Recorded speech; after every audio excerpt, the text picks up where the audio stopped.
उस समय की बात है जब भगवान शिव के पास कोई वाहन ना था। उन्हें पैदली जंगल पर्वत की यात्रा करनी पड़ती थी। एक दिन माँ पार्वती उनसे बोली, आप तो संसार के स्वामी हैं, क्या आपको पैदल यात्रा करना शोभा देता है?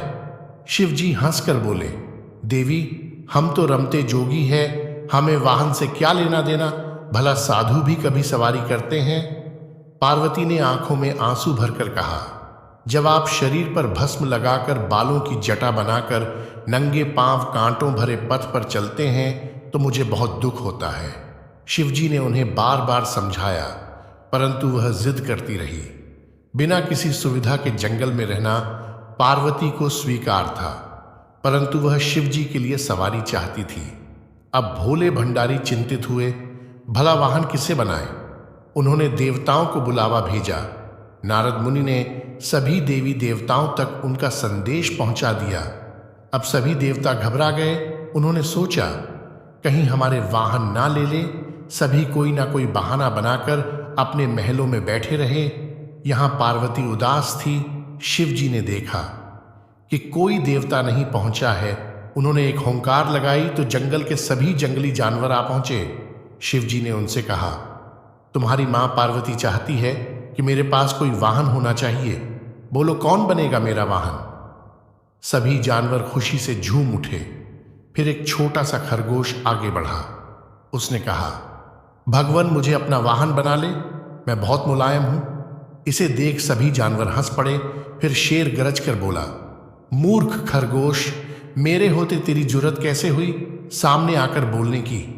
फिर बेचारा खरगोश चुपचाप कोने में बैठकर गाजर खाने लगा।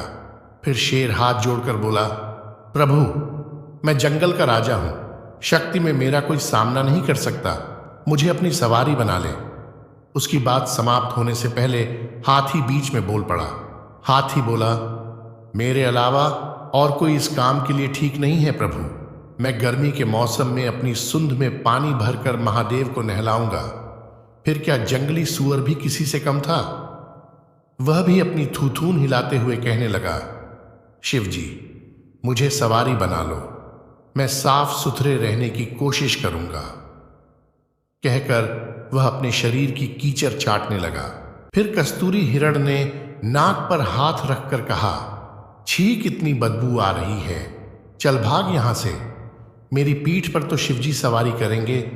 इसी तरह सभी जानवर अपना अपना दावा जताने लगे। फिर शिवजी ने सभी को शांत कराया और बोले, कुछ ही दिनों बाद मैं सब जानवरों से एक चीज मांगूंगा, जो मुझे वहला देगा वही मेरा वाहन होगा। नंदी बैल भी वहीं खड़ा था।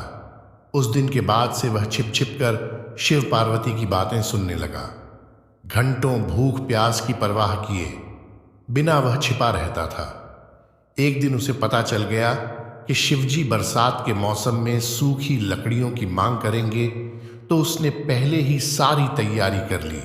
फिर कुछ दिनों बाद बरसात का मौसम आया। सारा जंगल पानी से भर गया था।